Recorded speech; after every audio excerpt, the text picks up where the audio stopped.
Hey everybody, how's it going? This is going to be part 2 to my video on this 1996 Lincoln Town Car. I'm going to show off a few of the little improvements and repairs I've made on this car, as well as talk about why I bought it and why, if you've ever been in the market for one of these cars, now might be the time to buy it. So let's just get right into it. I did replace that chrome strip on the rear bumper. This is just universal chrome trim that you can buy at AutoZone. It comes in a 12-foot roll. That is the minimum size that you can get because this is about 11.5 feet from that tip all the way around, and you're not going to want to have it in 2 parts. I actually did have to do this twice. The first time I didn't get all of the old tape peeled up, and I thought, well, that's not a problem because this doesn't stick out as far as the old stuff, so I want to keep it a little bit more flush with the rest of the bumper. But that old tape was pretty deteriorated, so when I put the new stuff on over top of it and it rained, the old stuff just fell apart and it didn't stay stuck on. Got a plane flying overhead. Be right back. Alrighty, sorry about that. I also got a new center cap for this wheel. Got that popped on, no problem. And if you remember that side marker light that had fallen off, got the lens glued back in place. I actually just used some clear JB Weld, kind of goobered it up, didn't do a great job, but I'm planning on replacing this whole corner with a new unit eventually, so this will work for now. I'm also thinking I'll probably just replace these headlights. I might try and get the fading and yellowing out of the lenses, but it's not that expensive to get a new set, and then we'll have all new lights around the front. On the inside, I've made a few little changes as well, but before that, I'll show you this. This is a new remote. My old one, I had accidentally broken the little loop that goes around into the keyring off. So I just ordered a set of new ones on Amazon, and it's a little bit tricky to retrain these keys to work with these cars. They all kind of, they're a little temperamental with that. So I just took the guts of the old one, the circuit board basically, and stuck it in the new one. So, yep, new key. It's already unlocked. Jump right on in. So on this panel here, these window switches were actually a little bit loose, and that's because the whole switch unit itself is just screwed into place, and it's brittle 90s Ford plastic, so one of the screw mounting points had unfortunately broken off. I'd seen that they tried to fix it past with a like a coarser thread screw, but I guess more of the plastic cracked and it fell away into the door panel, and I actually just sort of pulled open the door panel from the bottom and the screw came out, and I took the older screw from the front section and I put it into the back, and then I took that coarser screw and put it into the front section. So that's holding for now, but probably eventually I'll have to do a bit more of a permanent fix. Speaking of brittle plastics, still locked. There we go. And I hit the wrong button again. The alarm is pretty easy to hit. So I did get these doors to actually close, and again, that's more just brittle 90s Ford plastic. There's springs that hold them in place, and those mounting points for the springs break off.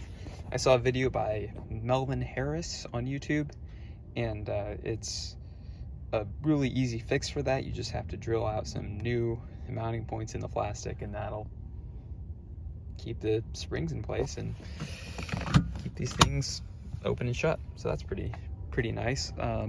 There's the back seat again. Go back around front. I did have to replace the I believe they call it the electronic air temperature control module. It's the blend door actuator, so it's a little box with a motor and some plastic gears that opens and closes the blend door. Unfortunately, those gears, and they're plastic, they're Ford, they're 90s, they fall apart, and what normally happens is they strip out, and when the motor turns, you hear this popping sound from it trying to open. But on mine, it wasn't making that sound, so I thought, oh, it's fine. And then it got cold out, and I went to drive to work, and the car wouldn't warm up. The coolant had no trouble getting up to temperature, but there was no hot air coming out of the vents. And so I could tell there was something gone wrong with the climate control, and I figured, well, even though it's not doing what I think it should be doing, if it's broken, maybe it has a burned out motor or something, so I'll go ahead and replace it. And if I find something else that it's wrong with it, then I'll go from there. So I did that. I got the whole dashboard pulled apart, and I don't have a garage at my current house. I just have a parking area out back, and normally I don't even use that. I let my roommates park there. I told one of them, hey, I need this spot, and she said okay. And I got that, all taken apart. I find that the unit is unplugged, and I thought, that's not right. What's going on here? And I plugged it back in, and it made the popping sound. So somebody was obviously back there to try and fix the problem, but instead of taking another 15 minutes to actually get the whole module removed, they just unplugged it and made it so there was no more heat. So a bit of an unpleasant surprise, and definitely an unpleasant job to do. Probably one of the worst things I've ever had to do on a car, but I did get it done. I would say if you have this problem and you're looking to do it, number one, make sure you have all of the tools you need beforehand, because driving to O'Reilly's for a 5.5 millimeter socket with your car's interior disassembled, kind of aggravating. And I would also say that you really need an extra set of hands for this. I got through most of it without a problem, but then when it came to actually getting this dashboard put back in place, I couldn't do it. I was really struggling, and it was getting dark. I'd done this on a Saturday, and it's winter, so it gets dark early. And so I asked my roommate, hey, can you come out and hold the flashlight for me? And she said, oh yeah, sure. And that eventually turned into both of us muscling the dashboard back up and into place, because there's bolts on this side, there's bolts on this side, there's all sorts of bolts underneath, and there's the steering column that needs to be disconnected in order to get everything to come forward and down. So getting all that lined back up, yeah, you need two people for that. But I have working climate control now, so that's awesome. Works great. No problems with the actual heater core or anything. Everything gets up to temperature perfectly fine, and heat works almost too well, so really can't complain there. I also replaced this radio. This is a unit I bought from Crutchfield, and I actually bought the entire installation package. So what you see here is this 1.5 DIN to 1 DIN adapter. There's an adapter harness that goes all the way through the dashboard down and to the trunk, and that's because that's where the actual radio is in the trunk. And this doodad up front just controls the radio, and that's where the factory amplifier is. So that's where the speakers actually connect up to. So you need to bypass that with that harness. The power for the radio obviously is still up front. So they do send you, again, when you buy the adapter package, they send you the wiring harness and the splices to, I can't remember what they call them. There's some sort of electrical connector. They send you all sorts of diagrams and all that. So it's really quite easy to do yourself. The one thing that I would recommend is to get some sort of like wire pushing tool. I ended up just getting a wire coat hanger, cutting it up and using that, because you need to push the wires through the dashboard and down here. So you need to push them that way, and you can get behind the glove box and reach up and pull them down. Not very elegant, but that's something you will need.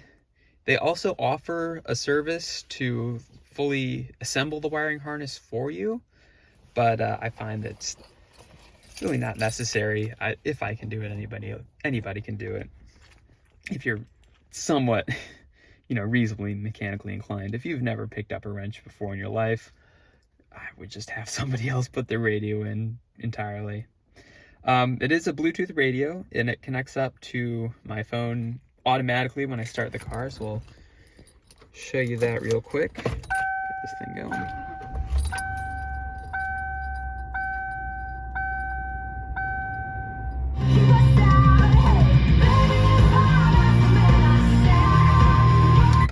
Yep, so automatically starts playing from my phone, from Spotify, so that's pretty nice to have. I can get in the car and not have to worry about it, not connecting for some reason or something like that, and I don't have to plug anything in. It's just very seamless, so I like that. Do have 128,548.4 miles right now, getting 21.2 miles per gallon, which is great. And you can see that washer fluid light has come on, and it's not because I'm low on washer fluid, so I must have a sensor or something that's not happy. So I guess that's another thing I'll have to fix, but the washer fluid still comes out, so that's fine with me. The check air suspension light is still on. I think that's a sensor or something like that. When it got really cold, and I was glad to have done the blend door actuator at this point, because a few weeks ago it got into the single digits here in Nashville, and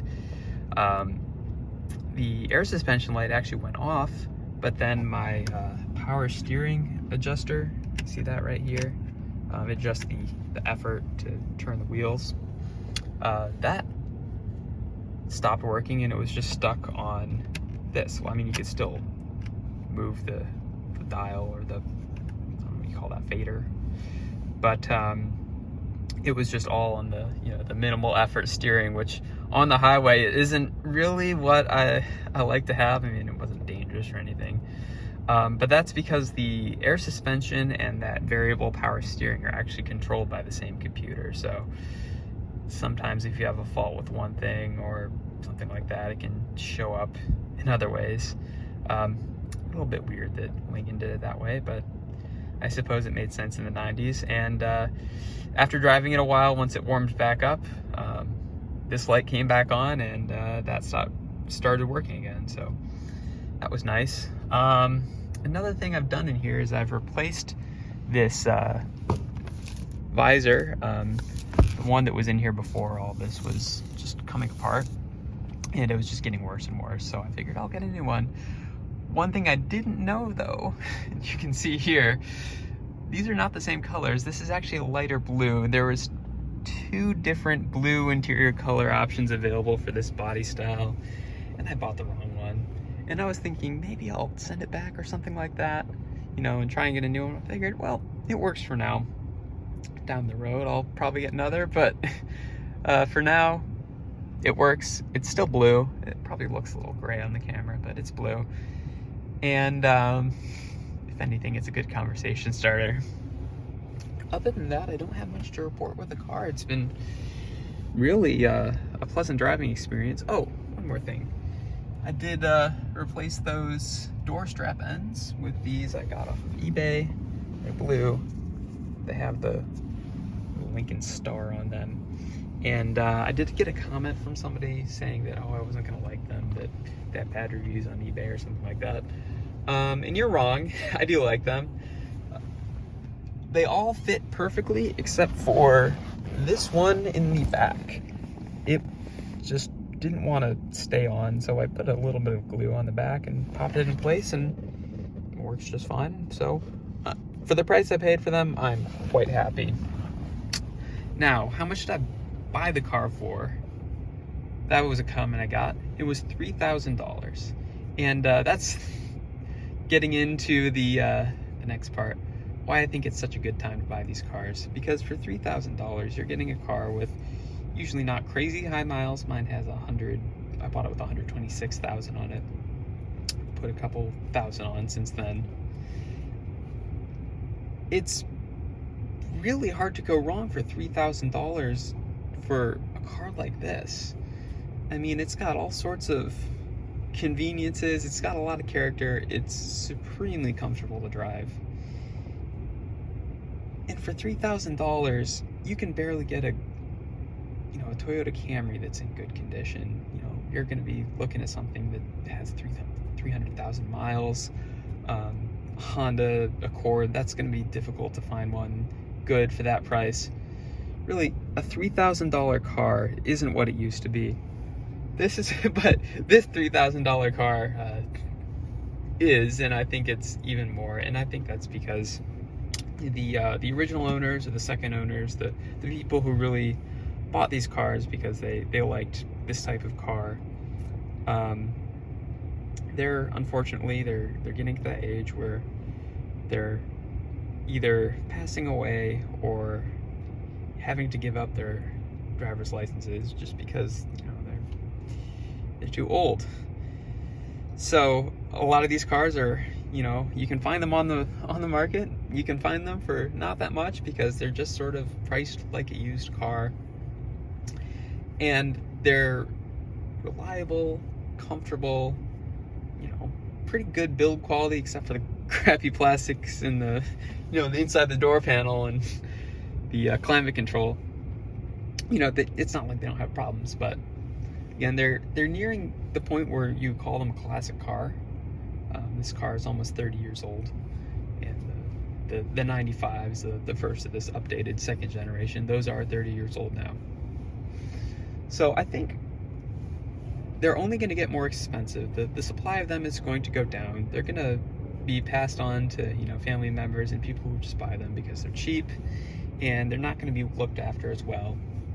And that there's always going to be less and less and less of these cars, and eventually people are going to realize they are kind of something special. They're something that they don't really make anymore. Certainly not cars like that. I guess the closest you could get is a sort of an SUV. So it'll be interesting to see where prices go. I didn't buy this as an investment though. I just bought it because I loved the car, and it sure beat driving my Saturn. Anyway, that's about all I have for you. If you're interested in buying a Lincoln Town car, just do it. And have a good one. Bye.